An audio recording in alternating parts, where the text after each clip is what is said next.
paz y alegría en Jesús y María. Liturgia de la Palabra de la Eucaristía Dominical. Desde la Ciudadela Jesús y María. Preside el Padre Teófilo Rodríguez. Oremos.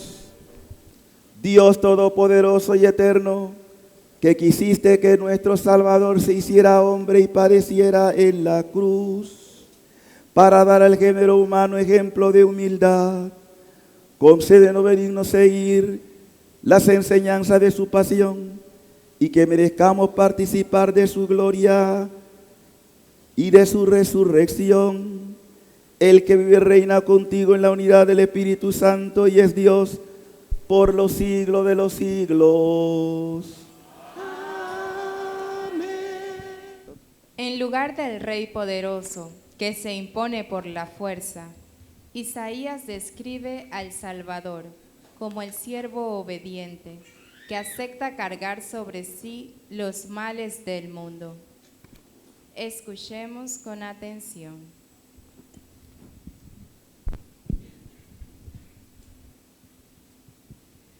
Del libro del profeta Isaías. En aquel entonces dijo Isaías: el Señor me ha dado una lengua experta para que pueda confortar al abatido con palabras de aliento.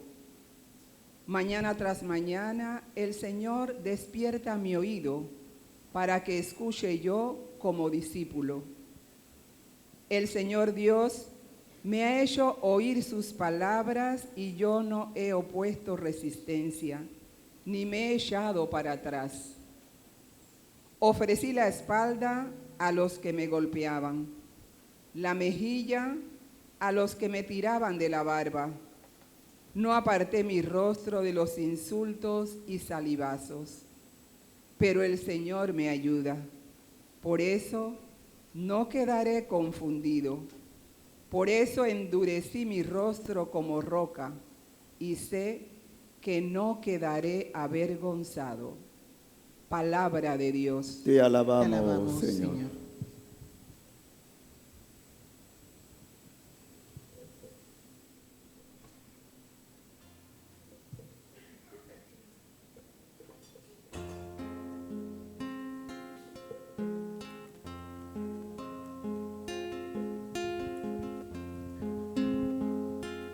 Dios mío, Dios mío, ¿por qué me has abandonado? ¿Por qué me has abandonado? Dios mío.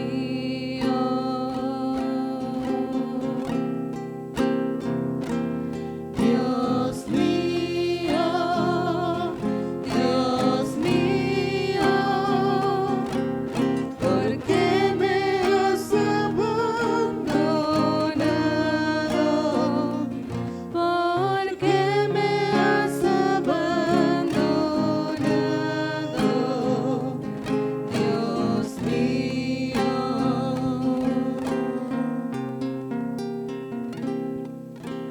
Todos los que me ven de mí se burlan,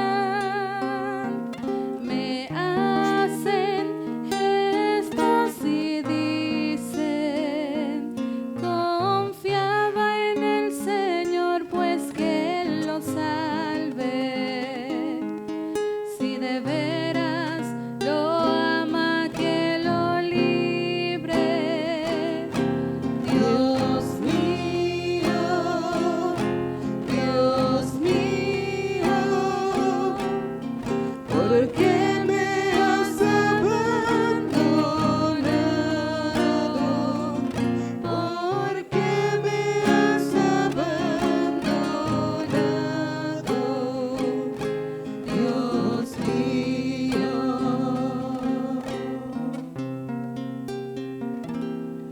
Los malvados me cercan por doquiera,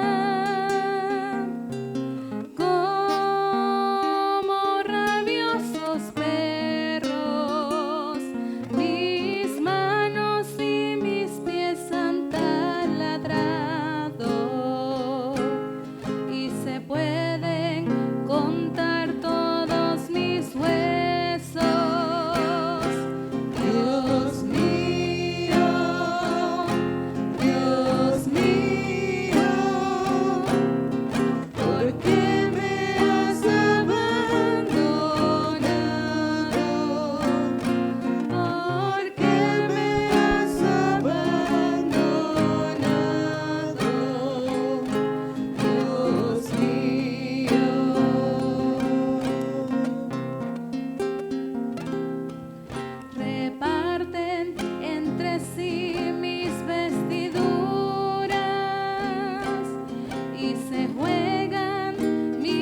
Pablo regala hoy una de las más bellas fotografías de Jesús, siervo humilde, hijo obediente y Señor para gloria de Dios Padre. Escuchemos. De la carta del apóstol San Pablo a los Filipenses. Cristo Jesús, siendo Dios, no consideró que debía aferrarse a las prerrogativas de su condición divina, sino que, por el contrario, se anonadó a sí mismo, tomando la condición de siervo, y se hizo semejante a los hombres. Así, hecho uno de ellos, se humilló a sí mismo y por obediencia aceptó incluso la muerte, y una muerte de cruz.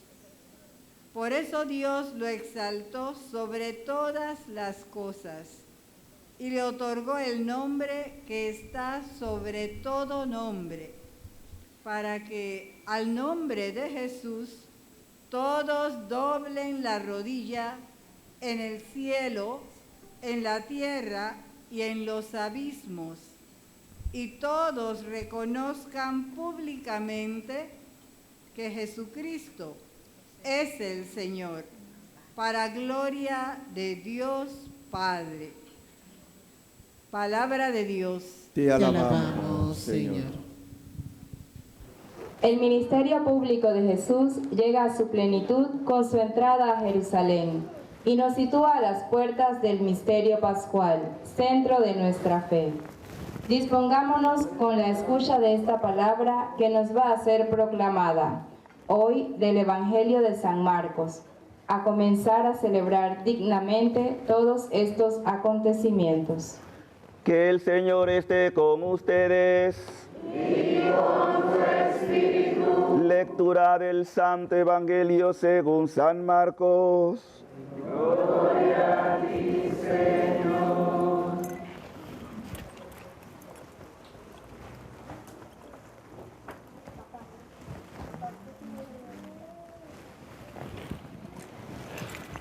Cuando ya se acercaba a Betsabé y a Betania en el monte de los Olivos, camino de Jerusalén, mandó Jesús a 2 de sus discípulos y les dijo: vayan al pueblo que está al frente. Al entrar encontrarán un burrito amarrado en el que nadie ha montado todavía. Suéltenlo y tráiganlo. Y si alguien le pregunta por qué lo hacen, díganle: el Señor lo necesita, pero enseguida lo va a devolver. Y habiendo marchado, encontraron afuera en la calle un burrito amarrado a la puerta de una casa y lo soltaron. Entonces algunos que estaban allí parados le dijeron: ¿qué hacen soltando ese burrito? Ellos respondieron lo que Jesús le había dicho, y los otros lo dejaron. Le llevaron a Jesús el burrito, le pusieron encima sus capas, y él se montó. Muchos alfombraron el camino con sus capas, y otros con ramas cortadas en el campo.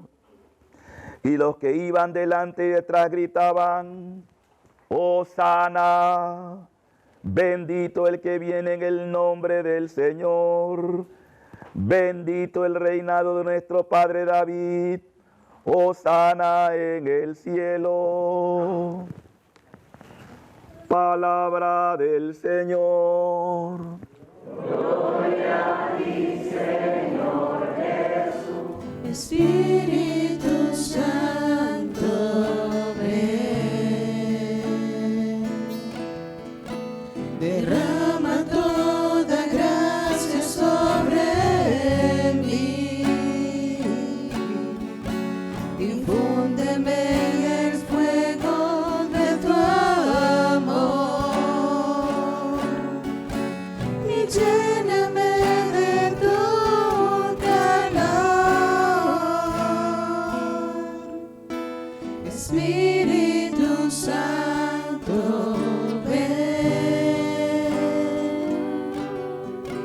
Espíritu Santo, ven, derrama toda gracia sobre mí, infúndeme en el fuego de tu amor, y lléname de tu calor.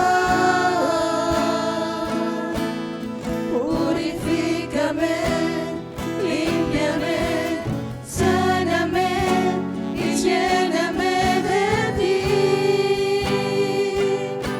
de tu amor. Purifícame, límpiame, sáname y lléname de ti, de tu amor. Sé mi guía, mi fuerza en la agonía, mi luz de cada día.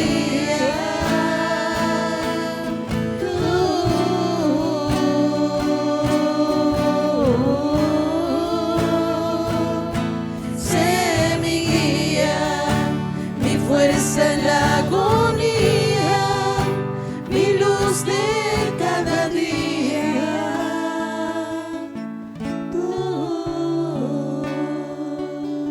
Todos juntos, oh gran poder de Dios, enciéndenos en tu fuego. Oh Espíritu que viene de lo alto, llénanos de Dios. Oh Espíritu, óleo santo, úngenos en el amor. Amén. Sellamos con la sangre del Cordero, Padre, del Hijo y del Espíritu Santo. Amén. La pregunta que es necesaria hacerla en estos días: ¿por qué quiso morir Dios? ¿Por qué quiso morir Dios?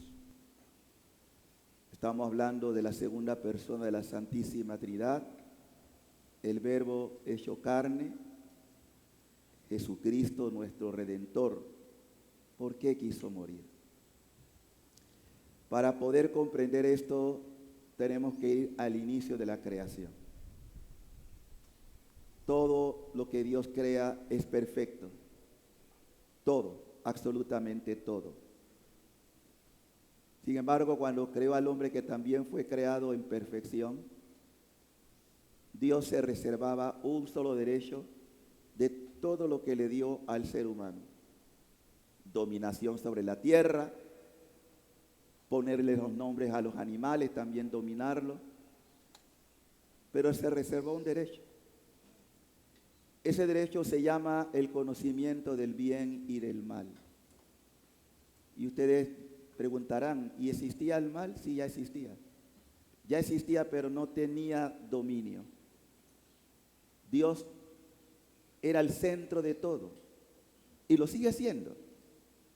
Sin embargo, cuando dije que hay que ir al origen de todo esto, vemos que también ocurrió en el tiempo perfecto de Dios lo que llamaríamos una rebelión.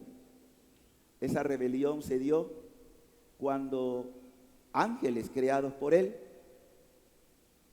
se rebelaron porque no quisieron someterse a un designio que ya estaba planteado por Dios. Ese designio era la creación de una criatura, un ser humano. Ese era el plan de Dios desde siempre. Hacer una criatura, imagen de Él, pero humano, pero también con dignidad de ser eternos. Ojo, cuando creó a Adán y a Eva, lo creó para que fueran eternos, no para que murieran. La muerte es consecuencia de un acto de desobediencia a Dios. Ese es el sentido de la muerte. Entonces, como un acto de desobediencia a Dios, la única manera de restaurar esto es que Dios tenía que ir hasta la última consecuencia de la desobediencia, que era morir también. Ahí está la razón. Entonces era necesario que Dios también experimentara la muerte para volver a dar vida y vida eterna. Y como los planes de Dios siempre son hermosos, bellos y eternos, Dios decide hacerse hombre. Decide hacerse hombre. Y fue igual a ti y a mí en todo, absolutamente, menos en el pecado. De esa manera, Él va a morir como un gran pecador. Por eso yo le voy a invitar a que mientras esté haciendo la reflexión, ustedes van haciéndose una imagen de cada paso de lo que voy a ir diciendo. Porque esto es importante para comprender la extraordinaria vocación que Dios ha dado a todos sus hijos por medio de Jesucristo. Vocación a la santidad, a la igualdad como hijo de Dios. La primera lectura que se leyó, la segunda, de San Pablo, en la carta a los Filipenses, nos dice Pablo claramente: Cristo siendo Dios, no consideró que debía aferrarse a las prerrogativas, o sea, a todo lo que son los beneficios, los favores por ser Dios. No. Quería ser igual a nosotros en todo, menos en el pecado. Y no porque no pudiera pecar, porque era hombre, pero no se sometió al pecado, a pesar de que ustedes ya que han leído la Biblia han escuchado que desde el momento que Jesús entra en la historia ya empieza el ataque del demonio contra Jesús. Ustedes han escuchado ya cómo recién nacido ya lo quiere matar, porque el demonio ya sabía que este niño nacía para redimir. Jesús no vino ignorando, ni tampoco la Virgen, de cuál era el plan de Dios. Tenía que redimir, y para redimir era necesario morir. No había otra salida. Entonces, volviendo a lo que Pablo nos dice como inspiración, porque él fue un hombre ungido por el Espíritu, dice: no se aferró a su condición divina, sino por el contrario, se anonadó. Eso significa se bajó. Bajó hasta lo peor. Bajó hasta la muerte. Se anonadó. Y se hizo semejante a los hombres. Así hecho uno de ellos, uno más, se humilló a sí mismo. Y eso vamos a verlo. Porque, ¿qué significa esa humillación? Que poca gente valora. Porque no son conscientes de que es todo un Dios por amor se humilló. Por amor se humilló. Se humilló a sí mismo y por obediencia al Padre. Porque el Padre decía: hijo, la única manera de restaurar esto es que tú te anonades. Es decir, te hagas nada. Y de esa nada va a salir la mayor gloria. Es decir, tienes que morir. Y Pablo añade esto: obediencia y aceptando incluso la muerte, porque podría habernos librado de otra manera, pero Dios quería llegar hasta lo último que trajo el pecado, porque lo último que trajo el pecado es tu muerte y mi muerte y la muerte de todo ser humano. Pero eso no fue el plan original de Dios. Por eso Dios venía a restaurar esto. Y por eso también dice Pablo, que es una maravilla este himno inspirado por el Espíritu Santo. Dice: aceptó la muerte, y una muerte de la más infame que ha existido. Incluso, aunque ya existía la crucifixión, lo de Cristo rompió parangones. Es decir, la manera como mataron a Cristo y cómo Él se dejó matar no tiene parangón, no tiene comparación con... Era una muerte salvaje, era lo más abominable para un criminal. Era una manera de decir: mira lo que ocurre con los que son enemigos de Roma. Era lo peor. Y vamos a meditar en eso. Pero Pablo añade: por eso Dios, en esa humillación, lo exaltó, lo levantó por encima de todo lo exaltó sobre todas las cosas y le otorgó el nombre que está sobre todo nombre. Desde el primer hombre hasta el último que exista, no hay nombre comparado al nombre de Jesucristo. Nombre que significa Dios salva. Y ante ese nombre se ha de doblar toda rodilla en el cielo, en la tierra, en las profundidades, y proclamar que Jesucristo es el Señor para gloria de Dios Padre. Es el Señor. Nombre sobre todo nombre. Y añade el apóstol Pablo: todos deben doblar la rodilla en el cielo, en la tierra y en el abismo. Es decir, hasta en el infierno los demonios se someten. Hasta en el infierno. Y todos reconozcan públicamente que Jesucristo es Señor para gloria de Dios Padre. Qué profesión de fe tan hermosa da Pablo. Vamos entonces a analizar esto. ¿Por qué quiso la muerte más ignominiosa? Porque cuando uno ama, los que se han enamorado, y de alguna forma todos nos hemos enamorado de papá, de mamá, de nuestros hermanos, el amor es de Dios, el amor viene de Dios.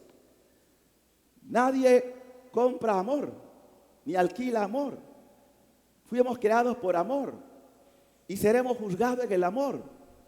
Entonces cada uno, según la vocación recibida, no puede dejar de amar, porque Dios así lo imprimió en el alma de todo ser humano. Lo contrario al amor es el odio o el desamor. Satanás se hizo demonio porque dejó de amar al que lo creó. Pero no solamente se contentó con eso, sino que quiso y quiere todavía que nosotros también no amemos, que renunciemos al amor. Y por eso crea tanta insidia, tanta maldad, tanta confusión, para que nosotros no creamos en el amor. Y mucha gente que no es capaz de amar, porque la circunstancia en la que vivieron, crecieron, no era necesariamente amor. Pero esto no quiere decir que el amor no sea verdadero. Todos hemos sido creados por amor, por Dios, indistintamente nuestros padres, sean cual sea la circunstancia en la que nos criaron, ellos también fueron creados por amor. Entonces, Jesús nace de una virgen, como ustedes lo saben, pero nace ya consciente de su misión. No vino ignorando su misión.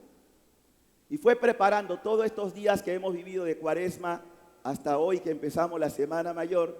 Nos hablaban de las diversas acciones de Cristo, cómo fue evangelizando, preparando al pueblo, incluso advirtiéndole a los suyos cuál iba a ser su final. Ellos no aceptaron eso porque era para ellos impensable que su Mesías, o sea, el Salvador, el ungido, iba a morir. Y no solamente iba a morir, sino morir de forma violenta, salvaje. Por eso uno puede también entender un poco la reacción de ellos y la cobardía cuando llegó la hora, de la cual Juan nos ha hablado muchas veces. Aún no ha llegado mi hora, cuando llegue mi hora. Ellos no tenían eso claro de que era la hora. Jesús estaba advirtiendo que llegaría el momento preciso para el sacrificio.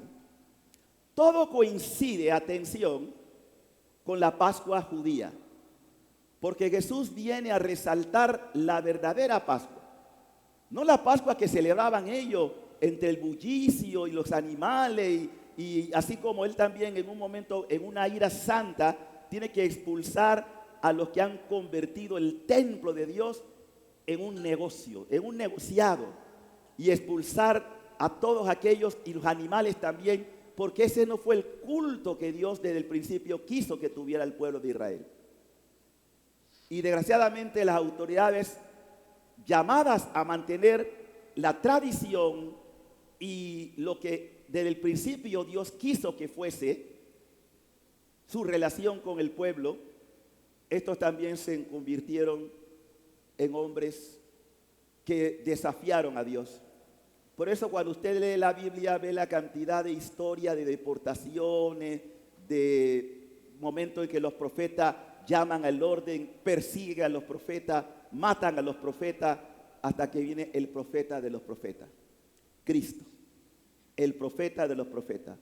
Y como Juan lo dice al inicio de su evangelio, en el prólogo, vino a los suyos y los suyos no lo recibieron.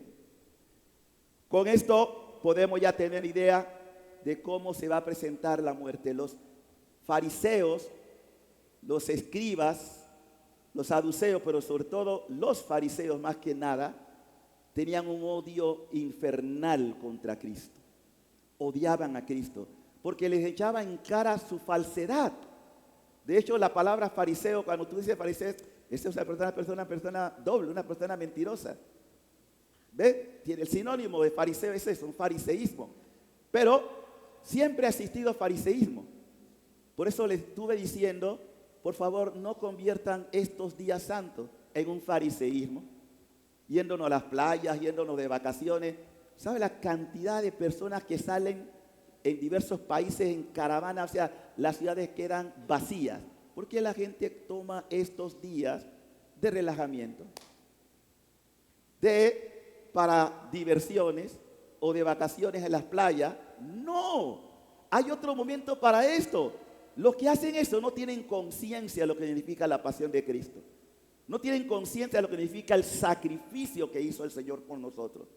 Hoy hay día para todo. Estos son tiempos de recogimiento y de meditación.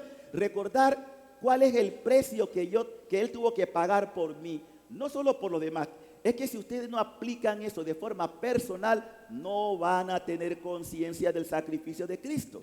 Por eso tiene que ser una reflexión personal. ¿Qué le costé yo a Dios las veces en que he sido infiel?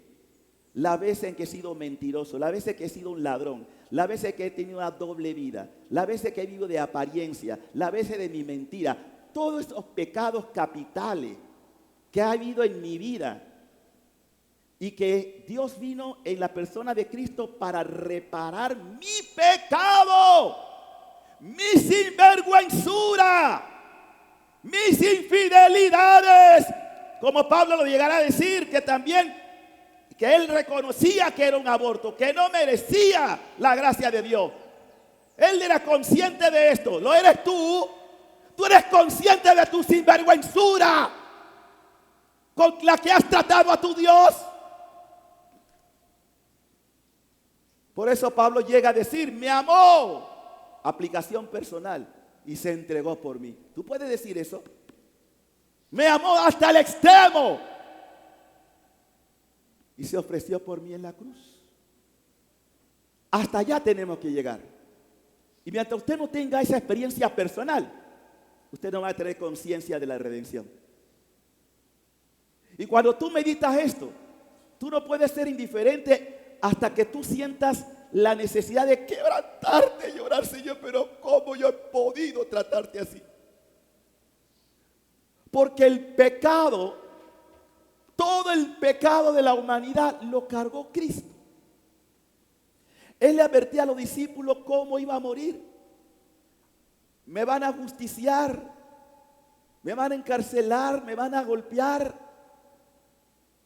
me van a matar. Pero al tercer día, la celebración de la Pascua judía coincidió exacta, porque Dios no hace nada por casualidad.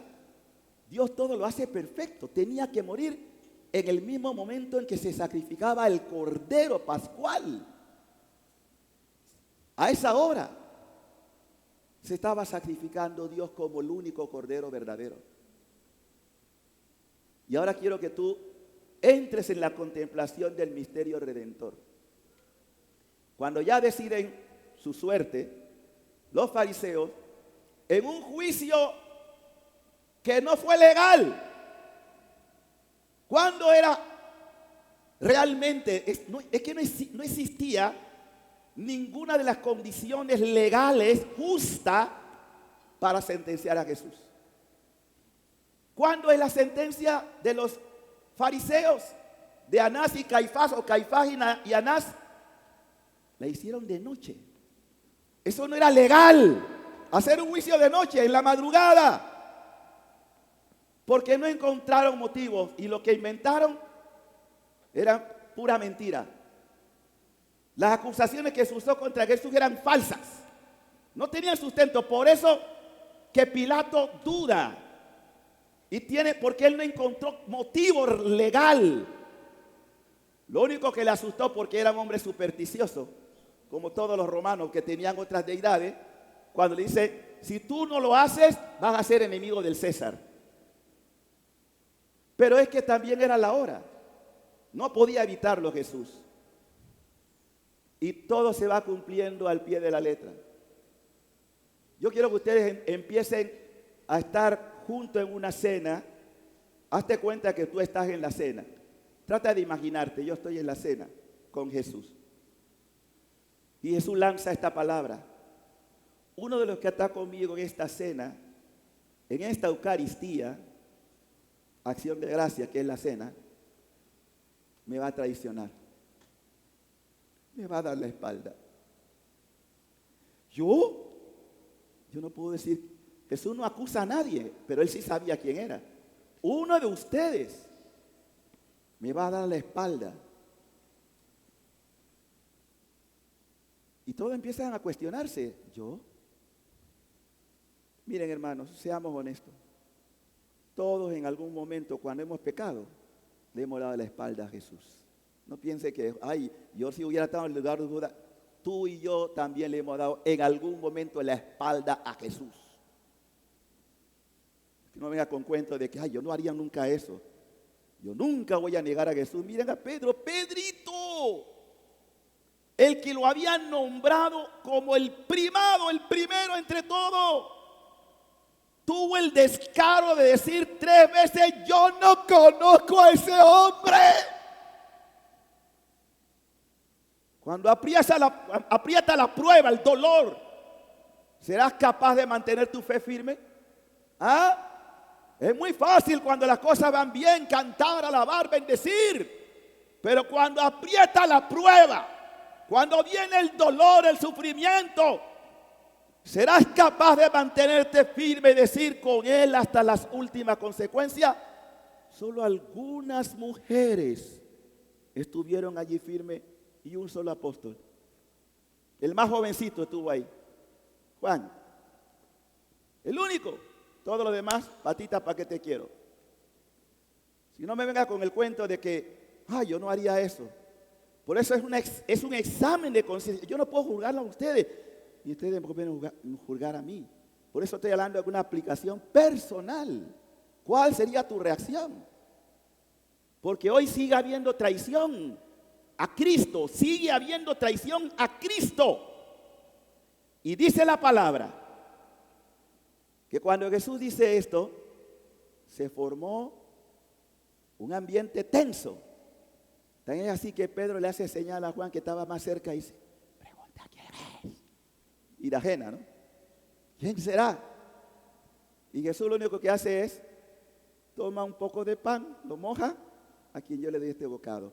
Y dice, porque recuerden que son tres relatos, que llamamos relatos sinóticos, que se parecen uno. El Evangelio de Juan es una cosa fuera de serie. Es el Evangelio para mí. Todo el Evangelio de Juan es eucarístico, todo. Entonces Juan escribe en otro estilo, pero los otros 3 que llamamos evangelios sinópticos, porque se parecen uno con otro, dicen que detrás del bocado, ¿quién entró? Satanás. O sea que Judas dejó que con ese bocado, abriendo su alma al diablo, fue poseído por el demonio. Ya todo estaba consumado y ya la traición estaba hecha. No piensen que no. El único que fue a hacer es, ya está todo acordado, ya pueden ustedes, va a estar en Getsemaní. Cuando ustedes vayan, yo le voy a dar la señal. La señal es, le voy a dar un beso. Todo esto, O sea que ya estaba todo planificado. Dice la palabra de Dios que Jesús empezó a sentir angustia desde el momento. Ustedes saben lo que es estar consciente de que tú estás rodeado de un grupo de amigos y que en esa comida que tú estás teniendo hay alguien que ya concertó tu entrega. ¿Cómo se sentían ustedes? Uno de ustedes me va a traicionar. Y fíjense, Jesús no lo delata. sino que le invita todavía. Lo que va a hacer, hazlo pronto, pues. Todos pensaron, como él lleva la bolsa, falta algo para la comida, todo lo demás. Sí, ni siquiera maliciaron.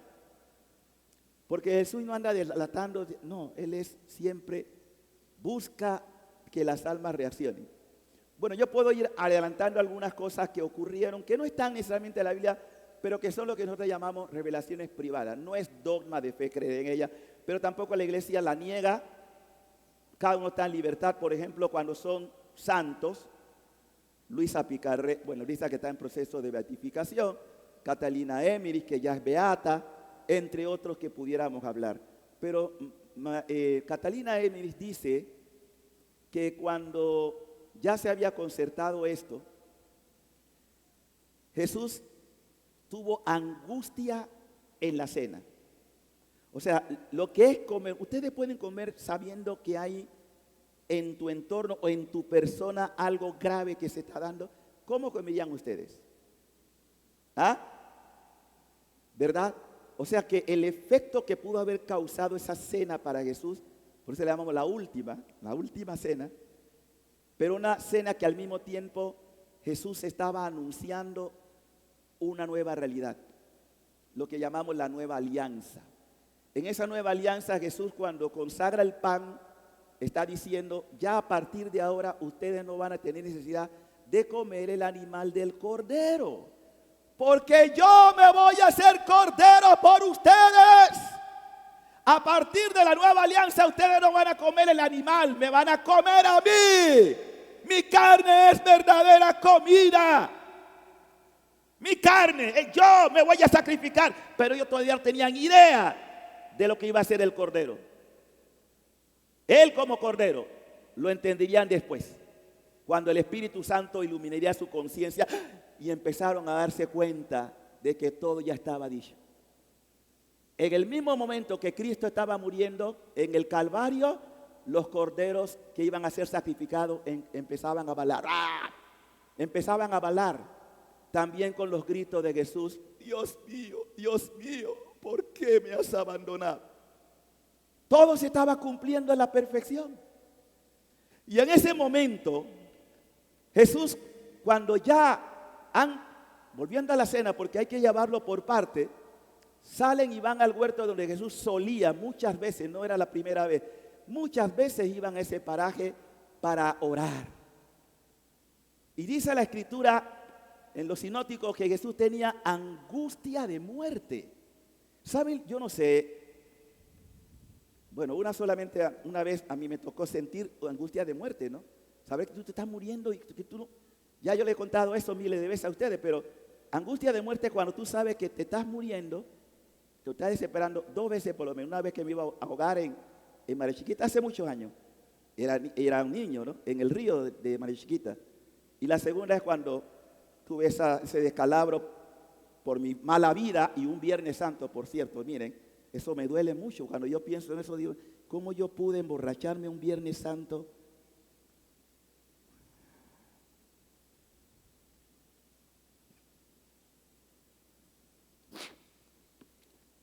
Sentía angustia de muerte.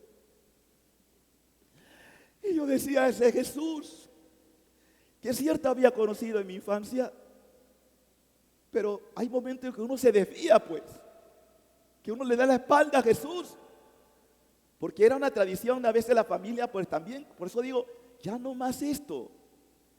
No íbamos los Viernes Santos al interior, algunos iban a las procesiones, pero otros estábamos en otra cosa. Y sabes que te estás muriendo y que te puedes condenar.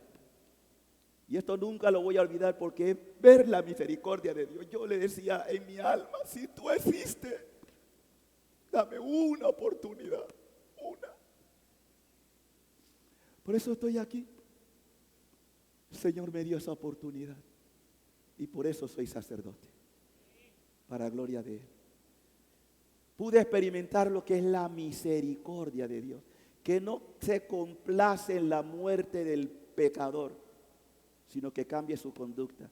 Y esto es importante que todos ustedes lo entiendan, que tú lo entiendas, díganlo conmigo, ponga la mano del hombro al que está a su lado.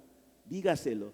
Dios no se complace en la muerte del pecador, sino que cambie su vida.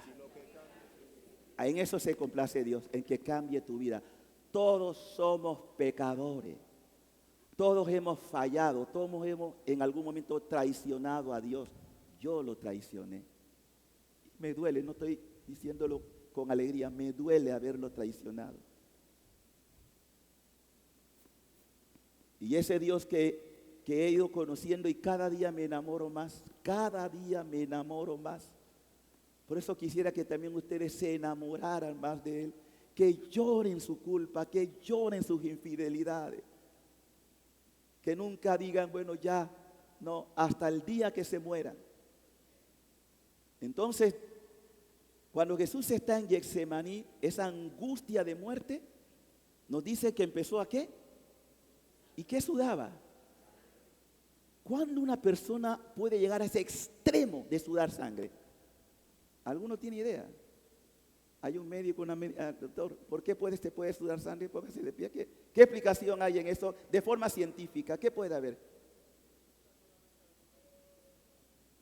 ¿De qué? Una infección. ¿Qué infección más grande que el pecado? ¿Qué infección? Es que Jesús tomó el pecado de la humanidad, no lo olviden. Y tiene sentido esto. O sea, que fue algo tan terrible de cargar el peso de la humanidad que los vasos capilares comienzan a romperse. Sudor de sangre, angustia en extremo, por ti, aplícatelo a ti, por mí sudó sangre, por mí. Y posteriormente, no solamente en esto, llega el momento en que ve a los discípulos, cuando él más necesitaba el apoyo, todos estaban. ¿Cuántas veces el Señor necesita de nuestra atención? Pero puede más el cansancio, puede más el sueño, puede más la distracción. Cuando más necesita que le acompañemos, sus discípulos están dormidos. En este tiempo el Señor necesita almas que estén en adoración. Yo les he dicho y lo vuelvo a repetir, vienen días muy graves para el mundo. Dios necesita de almas orantes, de almas que estén así como Moisés, cuando Josué y los compañeros le ponían la mano arriba, porque cuando bajaba la mano los enemigos vencían, pero cuando mantenían las manos levantadas estaban ganando terreno. Esto también se necesita hoy. Necesitamos almas orantes que no se cansen de orar y de interceder, porque los días que nos llegarán serán nunca antes vistos. Nunca antes visto, porque es lo que se llama en la Biblia el juicio de las naciones. Dios va a juzgar el mundo y necesita almas orantes que no se cansen, que no dejen de interceder. Y así seguimos mirando entonces el otro momento en que llega la guarnición, los guardas, los policías pues, llegan donde está el maestro guiados por el traidor. Guiados por él, y va adelante. Y cuando están allí, claro, sabían que estaba Jesús con los 3 apóstoles, Juan, Pedro y Santiago. Siempre Jesús con estos 3 tenía más conexión porque iban a ser los pilares. Pero va directamente Judas donde Jesús y tiene el descaro de darle un beso. Jesús le dice, con un beso, ¿traicionas al Hijo del Hombre? Con un beso, con un acto hipócrita, con una acción no recta. Juan juzga duro y tiene razón. Juan dice que Judas era un ladrón. Y todo era siempre pensando en el dinero. Y aparte de eso, también era un hombre muy sensual. Y eso que no existe la pornografía que existe hoy. Así que también cuando estamos en esto, de buscando nuestros intereses. A partir de allí empezó la carnicería. Escuchando el relato que da Catalina Emmerich, dice que cuando pasaban, porque cerca había un río, una especie de calzada y un puente, dice que lo primero que hacen es que agarran a Jesús y lo tiran del puente. Dice que si los ángeles que estaban invisibles allí no hubieran, dice Catalina Emmerich, Jesús hubiera muerto del golpe que se dio cuando cayó de cabeza y la rodilla. Pero los ángeles todavía no. O sea que los ángeles asistieron varias veces a Jesús por la tortura. Eso nunca se había hecho. Porque lo habían encadenado primero en el cuello, los brazos. Todo esto era como un odio porque eran gente salvaje. Cuando lo llevan a Caifás a esa hora de la madrugada, que era ilegal juzgar a una persona a esa hora, no estaban tampoco todos, entre ellos Nicodemo, que también defendió a Jesús en algún momento y fue el único de los fariseos, bueno, hubieron, pero es el más famoso, que realmente cambió su corazón. Porque cuando sea levantado el Hijo del Hombre, atraerá a todos los hacia sí, ¿no? Ya le había dado signo de que él iba a morir también. Lo entendería después y fue uno de los pocos con José de Arimatea que le dieron cristiana sepultura a nuestro Señor. Bueno, cuando llega, pues, ya ustedes conocen, no voy a entrar en esos detalles, pero sí quisiera detenerme un momento en la tortura que tenían los romanos. Le dije antes que los romanos solían crucificar a las personas y lo dejaban no un día, sino varios días hasta que ellos...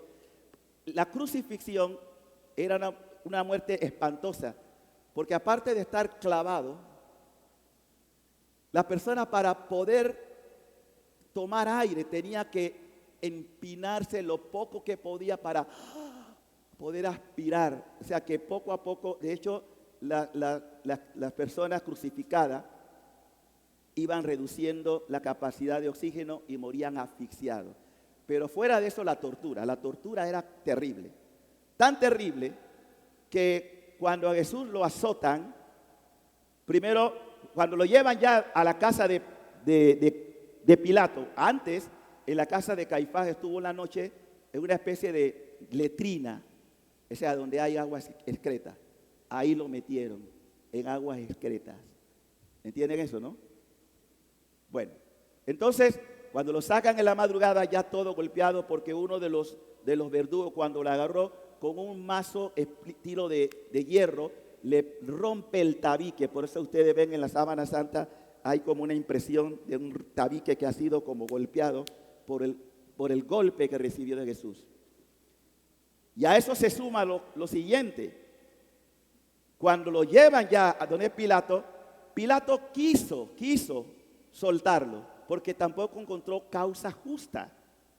Pero para dar como una especie de escarmiento, de pronto te dan, porque la esposa de Pilato, que después se convertiría en cristiana, le dijo: no te metas con este hombre, yo he soñado con él, y este hombre no tiene culpa de lo que están acusando. Pero Pilato, es como dicen, actúa según le toquen, según las circunstancias y sus intereses, porque fue un hombre siempre egocéntrico. Entonces, cuando llega la hora de que ya tiene que decidir, lo mandan al escarnio de los que llamamos, eran 3 tipos de azotes. El primer azote era una especie de eso que usan los animales, con la especie de, ¿cómo se llama? No el cuero, sino como una especie de, ya se me fue la palabra. En fin, pero era el primer golpe. Eso hacía que los golpes se levantaron morotones. Pero después vendría otro que tenía como una especie de garfios, que cuando tocaba el cuerpo arrancaba parte de carnes. O sea que a la Virgen le tocó recoger pedazos de carne de su hijo, porque ella sí estuvo allí cerca de lo que estaba ocurriendo. Por eso le llamamos dolorosa, porque ella vivió la pasión junto con su hijo. Imagínense que la Virgen hizo el primer Vía Crucis. Por eso le debemos a la Virgen el Vía Crucis, porque la primera que vivió el Vía Crucis y lo repitió a lo largo de su vida, lo dejó como legado a la iglesia, era la pasión de su hijo, cada estación.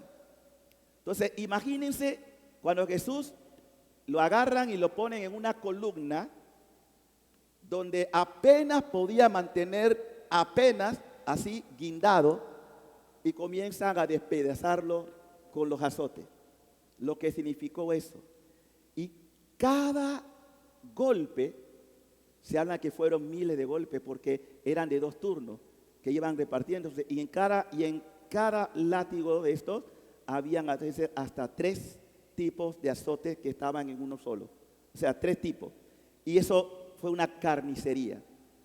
Todo el piso de donde estaba nuestro Señor fue bañado en sangre. Yo digo estas cosas porque la gente poco medita esto, lo que yo le costé a Dios. Y cuando termina que lo sueltan donde estaba amarrado, Jesús queda totalmente desplomado. Y para colmo, que no, eso no era propio, como él había dicho que era rey. Ah, tú eres rey, entonces te vamos a hacer una corona. Y le hicieron una corona de unas espinas que todavía existen en Israel, que son las puntas como así. De manera que cuando le hicieron, que no es como ustedes la pintan, sino era un casco, era un cascote, como lo tenían los romanos. Cuando le pusieron ese cascote, muchas de esas espinas traspasaron su cráneo, o algunas de ellas. Y en una de ellas queda también, casi pierde la vista por una de las coronas de una espina que casi le hace perder la vista. Imagínense. Porque esto es bueno que ustedes también piensen lo que yo le costé a Dios. Y como si fuera poco, cuando toca la hora, una persona que ha recibido, que tuvo una noche terrible, luego vienen los azotes, la coronación de espinas, y como ya no hay oportunidad de soltarlo, porque dice, si lo libras, entonces es enemigo del César. Se acobarda Pilato y dice, bueno, yo me lavo las manos, ustedes háganlo. Lo condenan. La cobardía de Pilato. Entrega al Hijo de Dios. Pero no era judío. Así que ese es el problema de los judíos. Toman a Jesús y le ponen en las espaldas una pesada cruz. Tan pesada. La tradición habla de 3, pero hubo más de 3. Se habla hasta de 7 caídas que tuvo Jesús. En la última ya no podía, y encuentran a un hombre que viene del campo, llamado Simón, un hombre justo, que le ponen que le ayude, porque ellos querían que llegara hasta la cruz. Y cuando llega el momento de estar en la cruz, Jesús ya tenía un problema aquí en el brazo, por los azotes, que hasta los huesos se le salían de aquí, de la llaga de la parte izquierda, por el peso de la cruz. Cuando llegan al Calvario, era habitual que a los condenados, porque era una especie de sentencia, hey, mira lo que pasa si tú te haces enemigo de nosotros. ¿Saben cómo lo solían crucificar? Desnudo, completamente desnudo. Pero, como la madre estaba allí cerca y vio que, por eso ustedes pueden hacer comparaciones cuando Jesús lo están desnudando y en la película de Mel Gibson le aparece de espalda y la Virgen se quita el manto y le pone apenas una especie de paño para cubrir su honradez, su situación como hombre, ¿no? Entonces, en ese momento, a Jesús le clavan primero la mano derecha. Cuando clavan, ustedes se imaginan lo que es un acero que va traspasando carne, nervios. Esto aquí está lleno de nervios. ¿Saben el dolor que implica una persona que es clavada a un madero? El ay que gritó Jesús cuando le clavan la primera mano, dice que fue tan fuerte que la Virgen sintió como le hubieran dado un puñal en su corazón. Porque dijo, ¡ay! Y la Virgen, ¡ay! El dolor de la madre, dolorosa, de pie, junto a la cruz con su hijo. Por eso le duele cuando ofendemos a su hijo, porque no tienen conciencia del precio que pagó su hijo por ustedes. Y como si fuera poco, como ya los huecos estaban prehechos, no alcanzaba. Y los salvajes agarran una soga y lo jalan de manera que le hacen ¿cómo le llama esto? Cuando usted desgarra el hueso. Jesús quedó desgarrado para que pudiera llegar al otro. Así que imagínense ese ¡ay! Fue una carnicería. Por eso la madre nos pide: piensen más en la pasión de mi hijo. Lo que ustedes le costaron a mi hijo. Clavan sus manos. Dice: ay, papá. Y luego vienen los pies. El clavo que usaron para los pies era más grande que los otros. Obviamente porque tenía que pasar uno al otro. Tenía una especie de cuña para poder resistir. También tienen que jalarlo para que llegue a la cuña. De manera que el tórax de Jesús se infla cuando lo están jalando. Y empiezan a clavar sus pies. Un hierro que pasa uno y otro. Y cuando ahora van a levantar, ustedes se imaginan el extremo de dolor que sintió Jesús cuando van levantando y esto se pone así. ¡Oh! ¡Oh! Ya no tenía fuerza ni para respirar. Por eso son 7 palabras que la mencionaremos el Viernes Santo. Ahora no. 7 palabras. Y toda llena de compasión. Y la última: perdónalo, Señor. Perdónalo. No saben lo que hacen. Y hoy lo sigue diciendo desde el cielo, Señor. Sí, papá, fulano, fulana, no sabe lo que hace. Él se interpuso ante la justicia divina porque hemos merecido el castigo. Pero Él se interpuso. No le tengas en cuenta este dolor, este ultraje. Queridos hermanos y hermanas, lo único que he pretendido es que quiero invitarles a que estos días, por favor, vívanlo con recogimiento. Pónganse a pensar lo que tú, no fulano, yo le causé a Jesús. Ustedes tendrán la excusa para decir: es que yo no estaba en ese tiempo. Es que Jesús murió por todos, aunque tú no hubieras nacido, ya murió por ti. Así que todos estamos involucrados en esto. Hasta la última persona que no ha nacido, o que nacerá mañana, o que nacerá en el último momento de la historia, también murió por él. Así que nadie puede excluirse de este misterio. Y espero que al meditar en la pasión, en poder reflexionar en cada uno de los pasajes, tengamos la oportunidad un día, porque escúchalo bien, te va a morir tú y yo, nos vamos a morir. Y el día que muramos,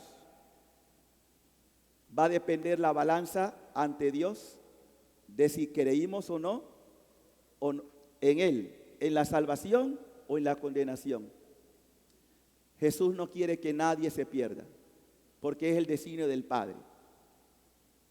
Jesús entonces termina diciéndole al Padre: como tú y yo debemos morir un día, el día que me toque. Padre, en tus manos encomiendo mi espíritu. Así sea. Amén. Que todos sigan pasando un feliz día. Bendiciones.